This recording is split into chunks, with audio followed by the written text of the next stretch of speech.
Hello runners and welcome to another episode of IRUN4ULTRA's podcast. When it comes to the world of ultramarathons, everyone knows the name Ellie Greenwood, and for a good reason too. This British ultramarathoner has numerous wins and course records under her belt that attest to what a formidable athlete she is. She's the two-time 100-kilometer world champion. And in addition to that, she's the first British woman to win the 90-kilometer Comrades. In addition to that, she holds course records at the Western States 100, the Canadian Death Race, JFK 50-miler, and the knackering North Shore Run. So let's start talking to Ellie and find out everything about her and everything you want to know. Hi Ellie, welcome to IRUN4ULTRA's podcast. How are you doing? I'm doing great. Thanks for having me on. Well, thank you so much for giving us your time. I know you're a very, very busy person, I'm sure, with a very packed schedule. But we want to talk to you about so many things. But of course, we're going to start by talking about running. You have such an impressive running track record. However, when you started off running just for fun, just out of pleasure. You didn't start off in competitive running. Talk to us about those years. What was it about running that drew you to it? Yeah, so I did run a little, like when I was at school, but like not competitively or anything like I think is often quite structured, say like in the US schools, whereas I grew up in the UK, a sort of pretty normal school. And so sure, we did a bit of running, but it wasn't like, high pressure or high stakes or anything like that. And I think some things you just enjoy, right? And from the get-go, I was like, I kind of like running, right? So I was always keen to do that. And then when I was at university in the UK, I don't really know like what my impetus was or anything, but I decided to do a half marathon, right? I just thought that would be fun. I didn't really have any concept, I guess, of like miles or paces or all this kind of stuff. But in a way, I mean, like if you're reasonably fit and you're in your early 20s, like, and you decide to do a half marathon, like, you should kind of be able to do it, right?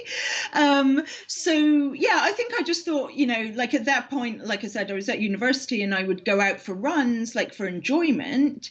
So I guess I thought, hey, this would be a cool thing to maybe, I don't know, do a little more running and just have something like, you know, to work towards a bit. Yeah, and then I did that half marathon and I loved it. So I don't really know what captured me about running. It's really hard to pin it down, right? You just go with the feeling. You enjoyed it, so you. I just enjoyed it. So, Yeah, like so would you say you're a person who goes a lot through gut instinct? Like you know, you don't over philosophize things all the time. You go with your gut a lot, and you go with how things make you feel. Yeah, I would say so. And I mean, like, particularly for running, right? Like, and, you know, in my early years, right, of running. And so then, you know, I did that half marathon and then within, I'm trying to think, anyway, within the space of like a year and a half, like I did another half marathon and then trained with a running group for my first marathon, right? And I think probably like most people, I mean, you don't go into your first marathon, very few people, and go, oh, and then I'm going to do another one, or I want to qualify for Boston. It was just like, oh, this is something I want to do. And I wasn't thinking beyond that first marathon. But yeah, you know, and at that point, like I said, I'd done, you know, I did 2 half marathons. And I'd enjoyed both of those. Like, they were fun. And I mean, when I did my first marathon, I was new to living in Vancouver, BC, where I live right now. And like I said, I trained with a group, right? So I was new to a city and it was like, okay, twice a week I could show up at this running store. So it was a social, like outside of work, and I worked in a very small office. So that was good, like a way to like make friends and just have something to do. And maybe, I guess, in a way, like see a little bit of the city as you do your long runs and like all that kind of stuff, right? You know, and going for coffee after a long run or beers after speed work. And so, yeah, like I got into it as a like, I liked the running. Oh, I did a half marathon. That was fun.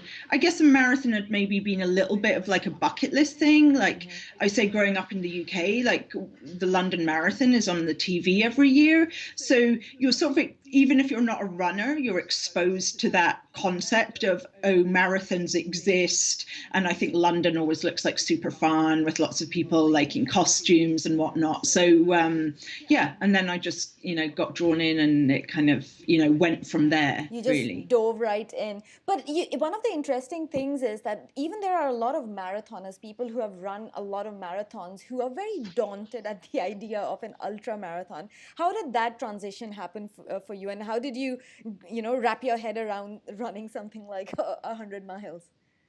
Yeah, so I then started to hear about this, even the concept of ultras, right? Which again, let's be honest, that's not really in mainstream media as much, right? So it's still a very niche sport, yes. It's a niche sport, and I think it's getting a bit more out there in mainstream media. But like, you know, as someone who just wasn't overly into running, but you know, oh yes, of course you've heard of a marathon. But then I heard of this, oh, you can run further than a marathon.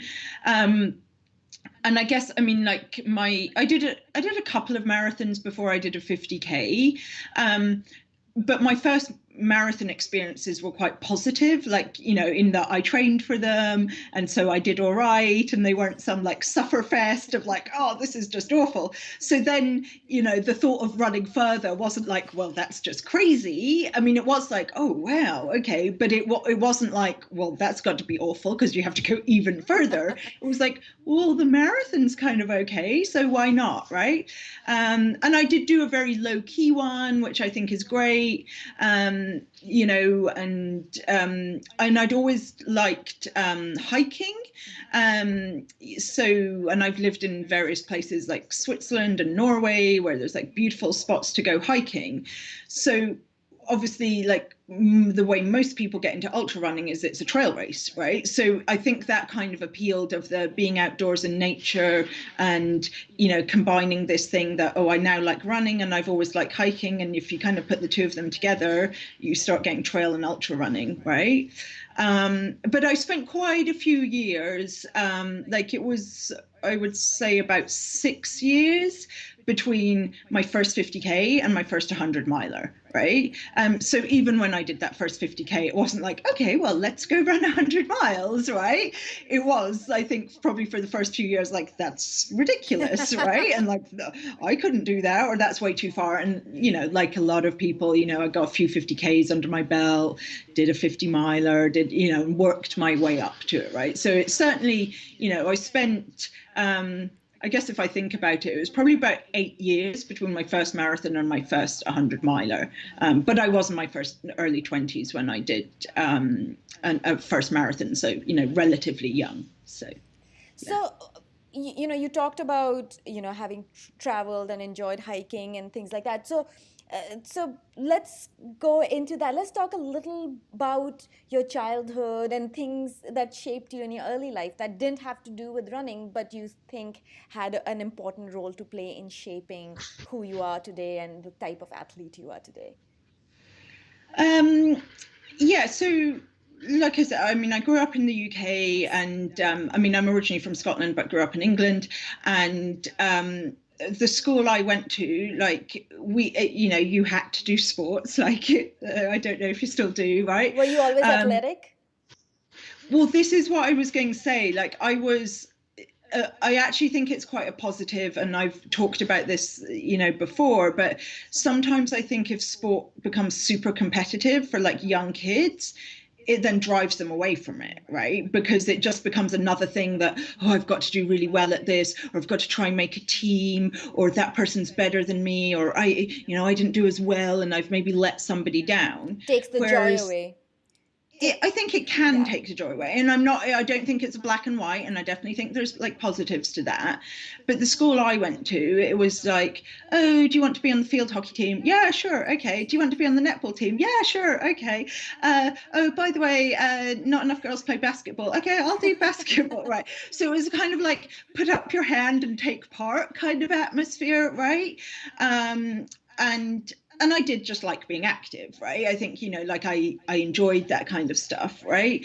But I think that was great because there was nobody ever saying like, well, you're really good at this, so you should focus on this one thing, right? Or, oh, you're not very good at that, you know, maybe you should just go off and do something else, right? 'Cause that's maybe not for you, right? It was very much like, if you're keen and you want to participate, and I had great teachers there who, you know, were encouraging, and we did fun stuff. So I think that idea of like, yeah, we had competitions, right? But it wasn't, you know, there wasn't really any consequence to winning or losing other than, oh, well, you won or lost, right? Okay, well, that's over and done with, right? So I think in a way that was great that we were just, you know, encouraged to be out there, try lots of sports, try lots of activities, and that kind of thing. So, yeah.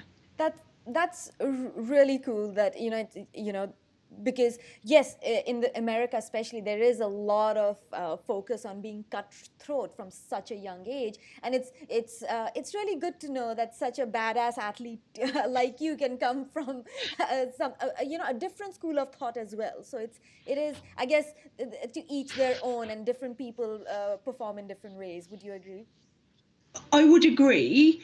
I mean, I do put the proviso in there, like, you know, I mean, okay, I've been successful at ultra running, right? Now, ultra running does, you know, you can still perform very well at it at a slightly older age. Had I wanted to be, you know, like the best 10K runner in the world, yeah, probably doing slightly more structured, like some kind of sport, be it running or something running associated, like at least in your teenage years.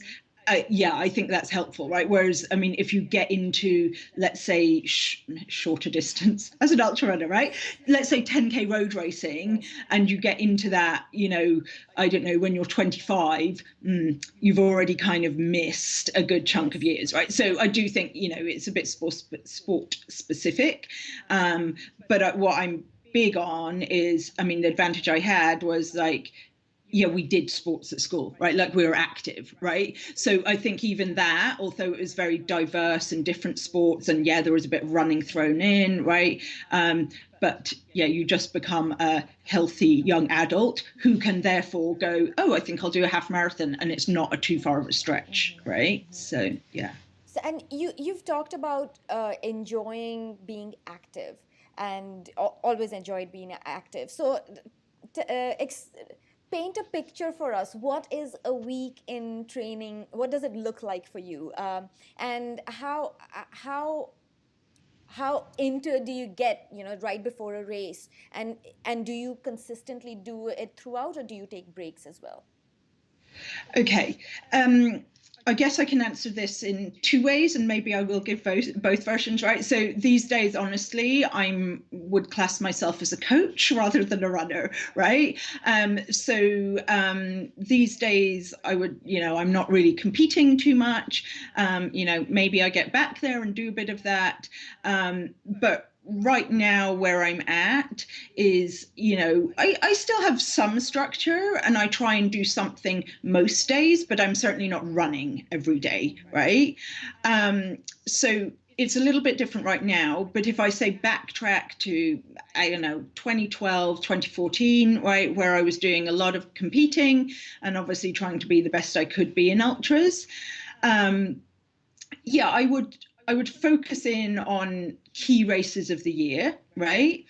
I would also, and this is something like I try and encourage my coaching clients to do, is to like have a flow of races that sort of work together, right? And that might mean some variety, but I mean, a good example would be like I raced the Comrades marathon, which is actually 56 miles in South Africa. So I did that 4 times, and that's in June, right? So I would early on in the year or even late the previous year, so it's December, January, okay, better work on my speed. I might throw in a half marathon early in the year. I would probably put in a road marathon, in like April or May time, right? So now I'm starting a bit more volume, but still focusing on the speed, right, to bring myself up to that ultra distance, right? So I think it's one of the troubles of ultra running right now is like you can do a race like every single weekend and every month of the year, right? Whereas, again, and different things for different people, right? But when I got to the stage of like, 2014, I definitely was like, I want to try and win Comrades. I missed out other races right earlier in the year because it was like, okay, they're going to be too long or slow, or the terrains may be too technical, whereas Comrades is a road race. So definitely I would do that. But I mean, 2014 might actually be a good example because I did Comrades, a road race, 56 miles in the June. I did World 100K in the November, so that's 62 miles again on road. But in the middle of the year, I actually did the rut and speed goat, right? So like technical mountain stuff, right? And that was slightly because I was like, look, this is a long year and I'm either going to get injured or burnt out if I focus on one type of running all year round, right? Whereas instead it was like, okay, Comrades is done. I took a break, see how it go. And then I worked back into more speed goat and the rut style training, which was a lot of hiking and it was time on feet and it was technical terrain. So it was a different stress on the body, right? And then once I'd done World 100K in the November, yeah, definitely then that was like a ramp it down like time of year of, I mean, here living in Vancouver, I might go like snowshoeing or something. And to me, I like to have some activities that I purely do for fun, right? So like snowshoeing, it's not like, well, can I do that route that I did before at a faster pace or that kind of stuff? So that's the kind of broad picture of the year. And then obviously within that, like weeks, within an individual week, I would have like, speed sessions or a long run, fairly generic training, right? And when I was running like an awful lot, it was 6 or 7 days a week. But again, obviously that's not essential, right? And that wasn't something I was doing, literally like 12 months of the year. So there'd be ups and downs in there. So it looks like you like a mix and a variety. And would you say that's in your coaching style as well? Is that what you recommend for people that you're coaching? I think it totally depends. Like some people are very much like, they like one thing and that's what they want to do. And if they don't get bored by it, then great. I'm not going to tell them to go and like do something radically different. I do think there's. So would you say that you adapt your coaching to the person versus having a coaching philosophy that you get, use for everyone?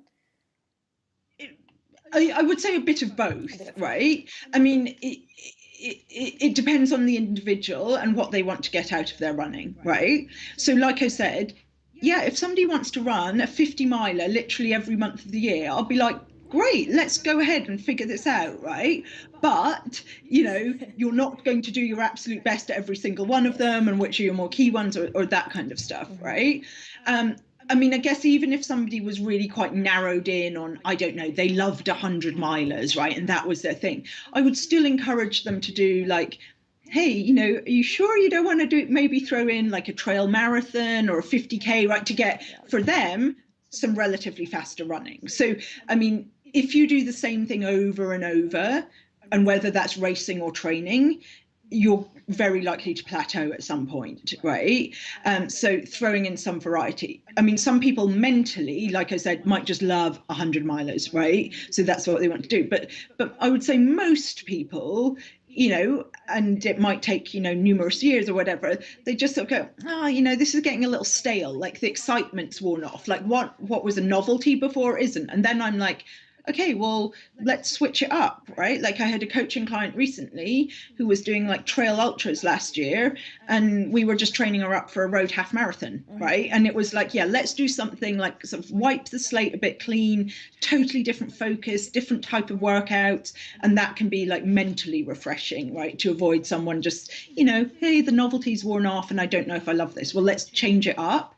And it's still running, but it might be enough to make it that, they get the spark back again. So, and I think it's good, to have different physical stress as well. Absolutely. So. Well, we've talked about your coaching style, and, you talked about the Comrades, and you're, of course, the first British woman to ever win that. What was that win like, Yeah, like that was like something I really wanted to do, which kind of sounds ridiculous. Like people are like, well, yeah, of course you would want to win that, right? But it was the third time that I ran it that I won it. So it wasn't, some other races, whether I've been fortunate or I've trained hard, right? Like I've shown up first time, had an awesome race. Yeah, right. With Western States. Maybe Western States, or say something like JFK, right, over in Maryland, where, I've run it once and I got the course record, right? Whereas Comrades, I went and I just thought this race is amazing, right? So I loved like the whole event, but I got a fourth and I got a second, and then I thought, well, come on, like, really like focus in on it. So in a way, I guess it's that idea of like delayed gratification, right? Of the win probably meant more because it was like, okay, I really put my mind to it. And it was a race that I'd come to, like, I just loved going there. I loved the atmosphere. I ran for a South African team, so you knew people there. So it became much more than just a race that I would like to win. It was all the sort of backstory and, the experience on the course and that kind of stuff. So yeah, but it was hard. I'll tell you that it wasn't an easy day when I won, right? But I like to give that as an example to people, right? And I mean, you said, oh, Western States, but the first year I won Western States, in all honesty, I had a pretty terrible day. Like I was vomiting at like 60 miles in, going like, this is a disaster, right? So, you can get on what paper looks like a perfect outcome at the end, but it doesn't mean to say that, particularly in ultra running, right? There's a lot of time for things to go wrong, right? But there's also time to like correct things and, just keep focused in there. So, yeah, no, Comrades is, for anyone listening, I say, if you're a trail runner, run one road race ever. And, if you're not an ultra runner, but you're a road marathoner, maybe try one ultra Ultra, and I'd get yourself over to South Africa. So yeah. Amazing, and it's beautiful too. And like you said, it's so much about a lot of these races are it is about the whole experience. You know, everyone there and the community that is so close, and that obviously plays a very big part in why people come back, right? Yeah, and I think this is, again, it's something I say to coaching clients, right? Like, you know, in the days right now where, let's be honest, a lot of people chase UTMB points and a lot of people chase Western States qualifiers, right? Which is a wonderful thing to do, right? And it's not that I'm anti those, right? But it narrows people down to lists of races of, okay, I need to do X many races on this list or one race on the Western States list, right? But have fun along the way, right? And try and choose a race that I always say, you know, when you're super tired and it's, I don't know, 6 o'clock on a Saturday morning and you're like, I've got to get up for my long run. If you're not really, if something hasn't like sparked your interest in a race, right? And it might be, I don't know, the state that it's in, or you've seen a video and like it looks amazing. If you don't have that, just, I don't know, there's something about it that appeals. It's going to be way harder to train at like 6 o'clock on a Saturday morning. So yeah, because you won't be motivated to. Now you know, you've talked about you know, the experience of the races. So tell us, what's been the most challenging race that you have taken part in? Whether you win or not in the end, you know, it's up to you whether you want to list out of the ones that you won. But what has been the most challenging race that you would say that you have run so far? I'll give top 3. That's really, yeah, no, I mean, it's hard, right? Question to answer. I mean, it's a good question, but it's a tough one, right? And somebody asked me this before, because I think, again, we're in the age of like, you know, you're expected to say that you did, oh, I did some 200-mile race, so of course that was really hard, right? Or I did some 6-day event. Now, I've never run more than 100 miles. I guess in a way, like if I was to pick one out, possibly my first Western States, for a few reasons. I mean, I'd run 125 kilometers before, so what's that, like 70 something miles, right? But I'd never run, but that was a much lower key race. There was less pressure, there wasn't people watching, right? Whereas I went to Western States and it's like, right, it's the big race, right? I've never run 100 miles, yet I'd qualified by running American River. And I'm not saying everyone, but some people had said, oh, you could win this, right? So that's quite a lot going on before you even like get out on the trail, right? Yeah, and like I briefly mentioned there, I mean, I think I didn't realize this at the time, but looking back, you know, I should have just focused on do your own thing, ignore other people, you know, don't think of those people at the sidelines or other people, you know, very kindly saying you could do really well, but it actually just adds pressure, right? Because you're like, well, I don't even know if I can run 100 miles, right? So yeah, I mean, firstly, it was a snow year. So they'd rerouted a bit of the start of the course. It meant we didn't see our crew until we got to Robinson Flat, right, which is a good like 50 miles or 40 something. I'm not good at numbers on exact stuff, into the race, right? So that was already daunting because it went from, oh, you know, you've planned out for months that you'll see your crew maybe, I don't know, 15, 20 miles in. And I didn't see them until like, it was something like 8 or 9 hours into the race, right? So this was like, oh, I've got to do this all on my own for this first bit, right?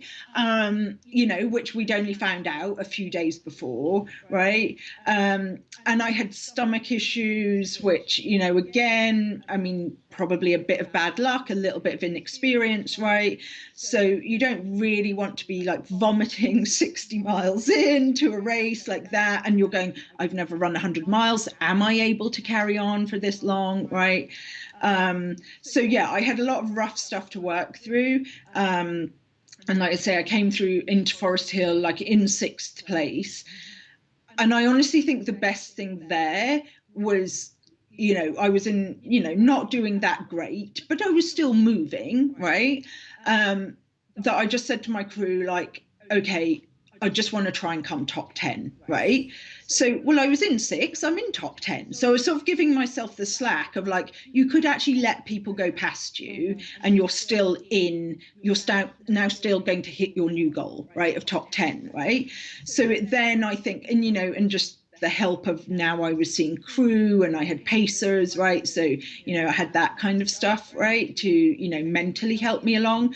But I think that sort of saying like, okay, don't think about, I didn't really go into the race thinking I'd win, right? But obviously it's like, well, some people have said I might, right? Whereas I sort of went, do you know what? No, that's not going to happen, right? Just chill out, just run, just try and eat, just move, right? And then, oh, it actually started turning around, right? So I think that positive attitude and a little less self-pressure is what ultimately turned that race around. So yeah, I mean, I did win at the end, right? But it was challenging. But along the way, it was, it wasn't exactly plain sailing. So yeah. So it's interesting because, you know, one of the biggest things is, of course, there are the physical challenges, you know, the demands on the body and everything that can happen and everything that could go wrong, you know, like throwing up and muscle cramps and things. But then there's the mental aspect of it, you know, like where so much, you know, the mental challenge is such a big mammoth, you know, hurdle to cross too.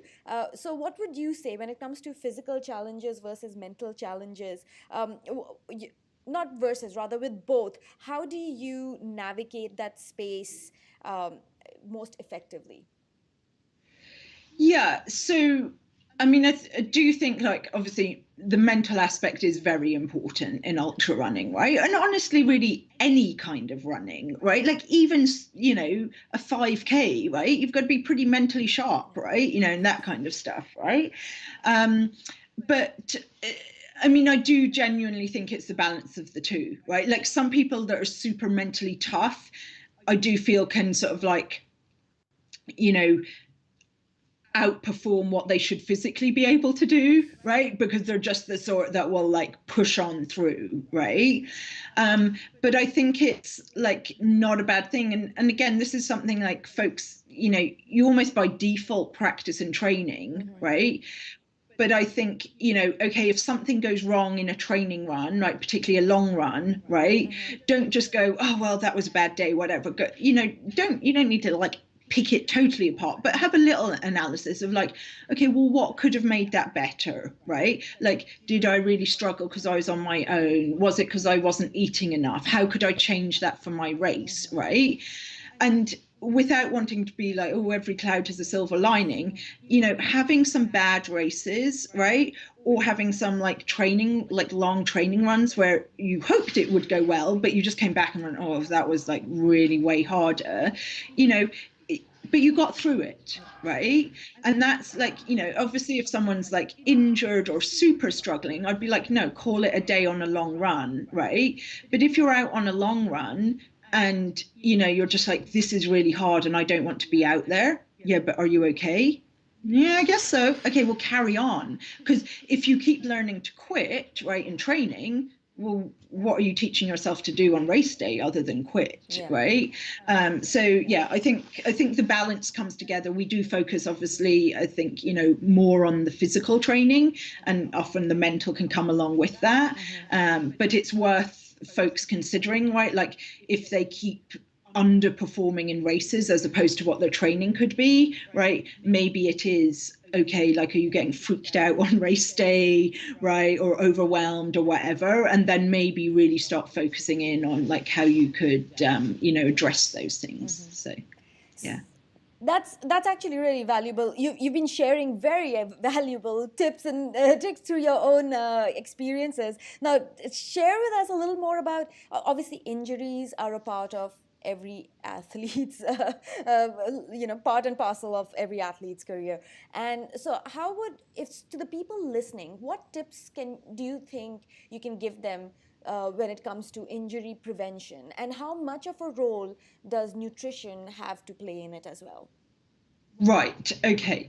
So, I mean, I don't think injuries, like there are folks that are like, I think they are the lucky, you know, smaller minority, right, that don't get injured, right? And they seemingly don't do anything to not get injured, but they just don't, right? They're like, they eat pretty terrible food and they never stretch and they never get any massage or physio, and they just go and run and don't cross train, and they're like, no, never been injured, right?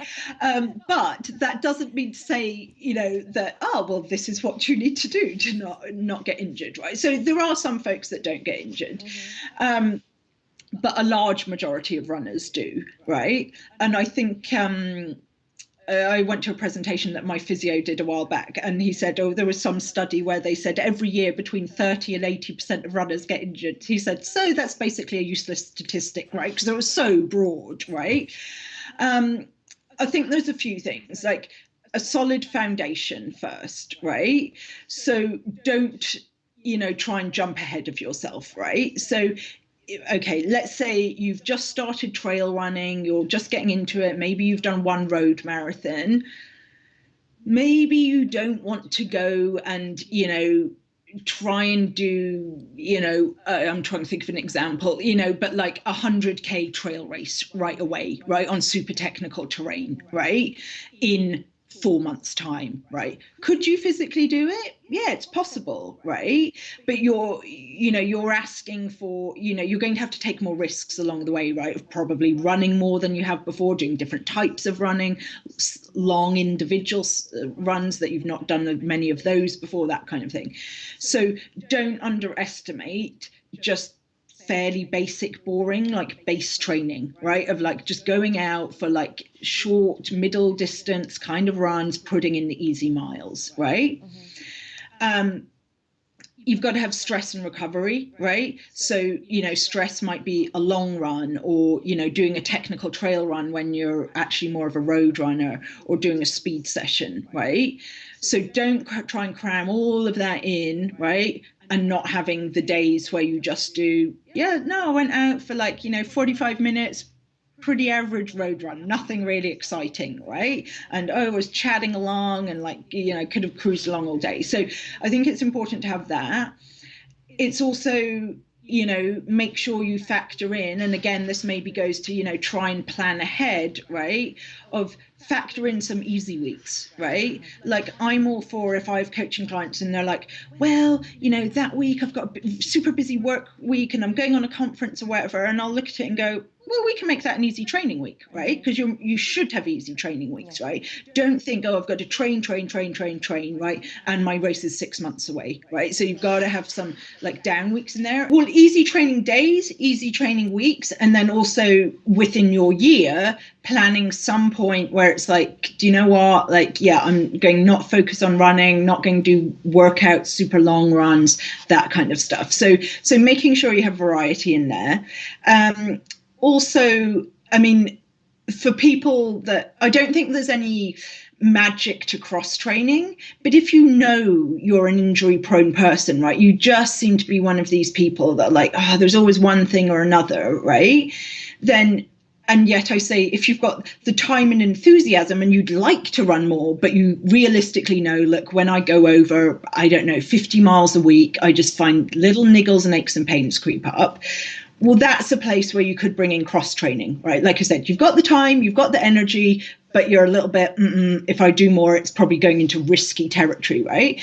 And then you want to ideally choose activities that are as similar as possible to running, right? So that might be cycling, you might get on the elliptical, maybe a spin class, depending where you live, and you know, it's the latest fashion, like skimo, right, or cross-country skiing. So like those kind of activities, right? So there's always scope for that. And it's not that there is any magic to cross-training. And if you're one of those folks that you're like, well, you know, I don't get injured and I'm running the most I have the time available for, well, carry on doing your running. Don't necessarily try and factor in cross-training. I think strength work can be very important, right?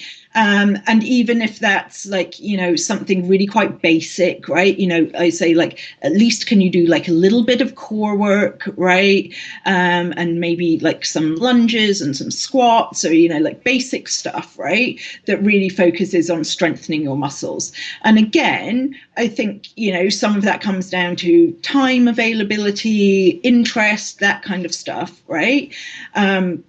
You know, and I mean, I see a personal trainer once a week, and I do, you know, some like reasonably heavy weights, right? And I find that useful. But if somebody says, well, I don't really have time for that, hey, if you can find, you know, 20 minutes 3 times a week to do a little core work, maybe some body weight exercises, you know, focusing on glutes, hamstrings, that kind of stuff, your core, awesome, right? So that's the sort of like prehab kind of stuff.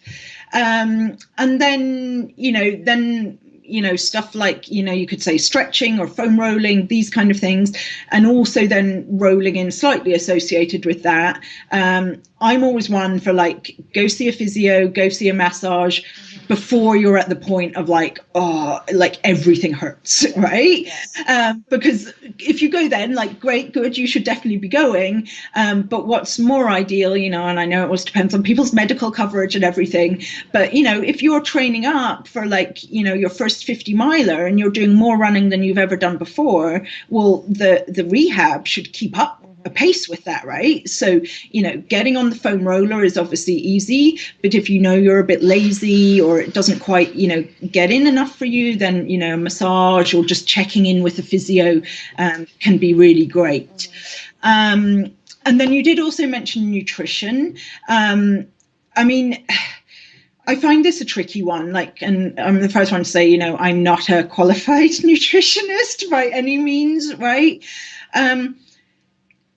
Yes, food is fuel. The better quality fuel you put in, probably you're going to feel better because of it. But then you hear these stories of, you know, not even just ultra runners, but Olympians, and they eat apparently like not that great a diet and they seemingly do okay. I mean, I would mostly encourage people to like focus on like, you know, natural food. So as little packaging, as few ingredients as possible, you know, not these like long lists on a packet, right? Obviously, you know, you could make a wonderful curry and put a million ingredients in it, but that's fresh, right? So fresh stuff, whole foods, for the majority of the time, right?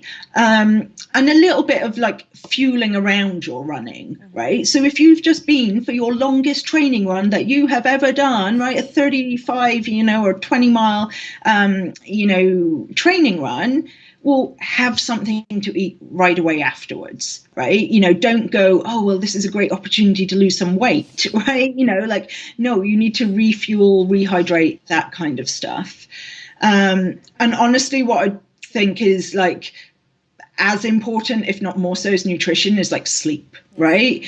And I think this is a struggle for a lot of busy people. You know, you have a full-time job and you're training for an ultra and you're like, well, the only way I can do this run is, you know, get my headlamp out and go out after work, right? And get a long run in, right? But as much as possible, you know, try not to skimp on sleep, right? Because that's when your body's regenerating and healing, right? And again, the idea of stress and recovery, well, you know, sleep is recovery. So, yeah. So it's awesome because you also, it seems like it's something that even when we spoke to Anna Frost, she mentioned the importance of knowing your body and being able to listen and read your body and knowing what's best for yours, not always just trying to do what somebody else does, but figuring out what works best for you. Yeah, and sometimes it's unfortunately is a bit of trial and error, right? You know, but people are going to find out, you know, like some people load on massive miles and like I said, don't do any of this, you know, get enough sleep and they don't eat that great and they never stretch, and hey, they can do that, right? Well, maybe they're an outlier, right? Yeah. Whereas a good or equally, you know, I had a coaching client who trained for a 100 miler and he could only do 4 days of running a week, right? Now, most people, I would say, if they're training for a 100 miler, I'd be like, can we maybe squeeze in 5 days at some point, right? Whereas he just couldn't do it, right? But he had a lot of experience and could successfully get through it, right? So if you're learning as an individual, try and not look at the outliers, right? And try and instead look at like, what are most people doing, right? And well, I'll try that to start with, right? Of, you know, the moderate amount of mileage, right? And inching things up and bring things in gradually, right? So again, it might seem very boring, but that idea of, you know, ideally you don't add 10 miles onto your long run, right? Ideally it's like, okay, 3 miles one week and 4 miles the next. And then I had a bit of an easier week and that kind of thing, right? But do look, obviously there are patterns and general rules, but some folks find, you know, that yeah, different things work for them, whether it be high mileage or much lower mileage, but they're doing speed work. So just experiment and try and bring new things in gradually and bit by bit. So, yeah. Wonderful. So now let's talk about the women in the sports, you know, women in sports. As, you know, from your early days in the sports to today, what are the changes, if any, that you have seen along the way, the good, the bad, and the ugly? Yeah, so I mean, I think there have been changes in the last, I don't know, let's say 10 years or so. Obviously, changes are still taking place, and I think there's still place for more change to happen, right? I do think women's ultra running is getting like more and more competitive, and that's not to say that, you know, it wasn't competitive 10 years ago or even 20, 30 years ago, right? But I think there's more participation, and by just having more participation, it filters the way up the ranks, right? Like, you know, people go, well, I want to place in my age group, or if I want to place in my age group, I need to do better. And then other people are going, well, I want to podium overall. Well, if, or, you know, and so like, you know, just the depth of the talent there. Obviously, I mean, it's very sort of like current, I think, of, you know, women doing exceptionally well at these extremely long races, right? And whether you could say, and I know it's not a race, but like Jen Farr Davis, when she had the Appalachian Trail, like the overall record, right? And I know she was speed hiking and she wasn't, I mean, she has run ultras, but I don't think she classes herself really as a runner. And then just, you know, recently when Jasmine Paris in the UK, she's won the Spine race, like outright, and knocked like 12 or something hours off the men's course record, right? And then, of course, you know, Courtney is the obvious one here in North America, right? Of, sure, she didn't win Big's Backyard Ultra, but she was very close and had to push the winning guy to his limits, right? In order that he won, right? And then Camille Herron. Yeah, no, definitely Camille. I mean, I don't know, has Camille, I mean, not 2018, I guess 2017, I think she ran the fastest 100-mile time in the US that year, man or woman, right? But yeah, definitely it's been interesting to see how women seem to, you know, and again, they've done it before, right? But it's getting more attention, and they're up there with the men on these extremely long events, right? Is interesting. But, you know, so unfortunately, do you like the direction that it's going, everything's moving in? Do you like the direction that the sport is taking, especially when it comes to, you know, women athletes and everything that's moving? Yes, I still think there's a long way to go, right? A long way to go in terms of, okay, Western states has now got the pregnancy deferral policy, right? Which is awesome, right? I'm pretty sure, and I apologize if I'm wrong, but I don't think UTMB does, right? And, you know, well, sorry, if a woman's pregnant, you're saying she's got to run UTMB because, well, you got in this year, and if not, you lose all your, you know, qualifiers. Like, it's just, and then there have been, not many, but some men have said, yeah, but it's the same for men. Like, my wife had a child. I'm like, yes, your wife had the child, right? Like, you didn't. I appreciate you might have kindly chosen to stay at home with your wife and not run UTMB, but you hadn't gone through the physical experience of like what their body goes through, right? Of, you know, woman's body when she has a baby. So, you know, there are, you know, and I think Western states has set a great example in that kind of thing. but I think there's still bridges like that to be crossed, right? And what are some And of the other things that you feel like, maybe name one or two things that you would like to see done in addition to this, to get women, to encourage more women and, aid their performance? yeah, I mean, I think there's, say, media outlets, right, like IRUN4, who are extremely gender neutral, right? And I think that's quite important, right? Of, it is literally level across the playing field, right? Because otherwise the slight trouble is, and I appreciate it, like there are still more ultra runners that are men than women, right? And the longer the distance goes, it becomes even more skewed, right? So the trouble is, of course, well, a lot of the people observing, and chatting on forums or websites or whatever are men, and they're often more interested in the men's race. So then it just becomes perpetuated, right?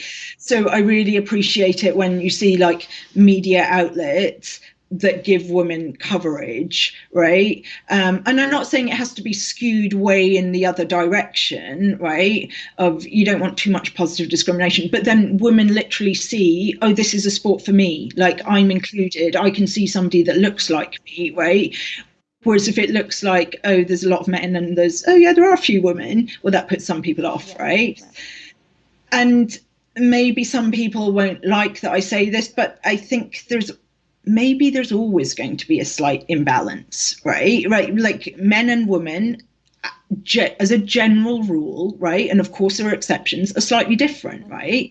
And maybe some women just don't like the idea of going and running 100 miles, right? Quite as much, right? And maybe it appeals more to the male, and I'm being stereotypical, right? But adventure and bucket list and big challenge and, that's impossible and that's really hard, right? So, yes, I think if there are women that are like, I would kind of like to do it, but I don't know I can, well, they should super be encouraged and we should be doing that, right? And I think we live in a world where, when it comes to genders, men are encouraged from the get-go to have more of that kind of it's fostered from a very early age, more usually tends to be more for boys and then later men than for girls and women. Exactly. And not that that's right, but this is the thing. Like if we go, how do we fix ultra running? In a sense, you're like, but it is society and like the more changes that take place in society, right?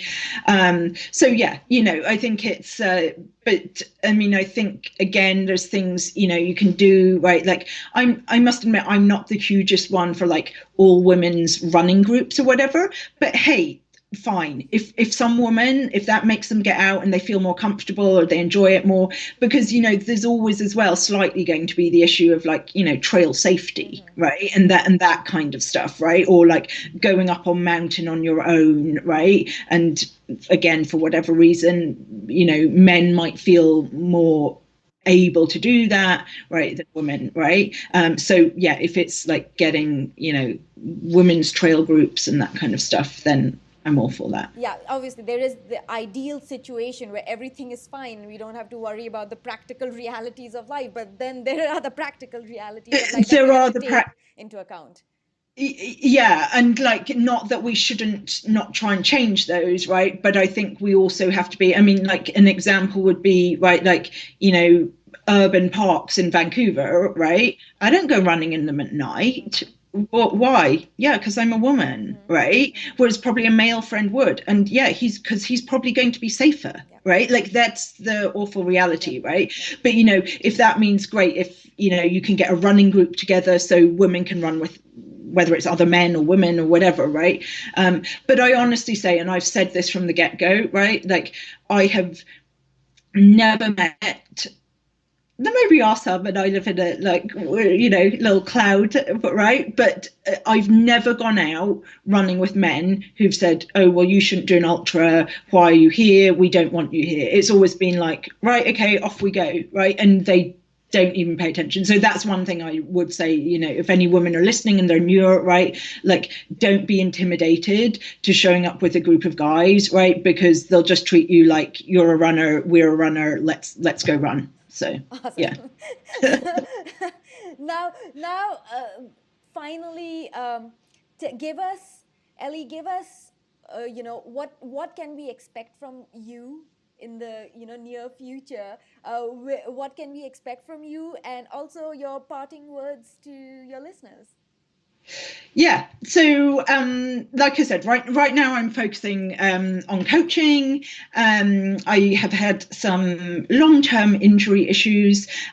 So I would love to get back out running ultras, and maybe it's a possibility. Like, I don't know, nobody really knows. So in the meantime, I'm going to, carry on staying involved in the scene, right? Of, whether it's like volunteering or doing shorter distance trail races, and, let's see what the future holds in terms of, ultra running or whatnot. And some snowshoeing for sure. Some snowshoeing, and exactly, right? Like, I mean, and this is something, it's interesting. I think everybody goes through their phases or whatever, right? But as we talked about, and this is a good way to sort of wrap this up, right? But right at the beginning, we're talking about, I didn't get into running to be competitive. Like, I got into running because I liked running and I got outside, right? And so that's honestly something I would say to, anyone listening, right? Like, don't get me wrong. Qualifying for Western States is amazing. I don't know, running a Boston qualifier, that's amazing, right? Running your first, trail 100K, that's an awesome thing to do, right? If you're enjoying it, right? But you probably didn't get into the sport going, I want to run under 5 hours for a 50K race. It's kind of unlikely, right? So if that then becomes your obsession and that's taking away from the fun, I think it's sometimes good. And, I don't know when this comes out, but we're not too far into the new year, right? Sometimes step back and go, okay, the goals I have, are they in line? Like, is it good? Is it going to make me happy? Is it going to be fulfilling? And there's nothing wrong with sometimes that does mean, I want to run under 5 hours for the 50K. But if in doing so, you're then like, I don't know, this really is making me quite miserable. Well, okay, take a step back. What do you want out of it? And sometimes just going out on an easy trail run is just as satisfying, and what we're all really in it for. So that's wonderful. Wonderful final thoughts, Ellie. We wish you the very best. We wish you a speedy recovery, and we look forward to seeing you on the trail, snowshoeing or not. That sounds wonderful. Thanks so much. Okay.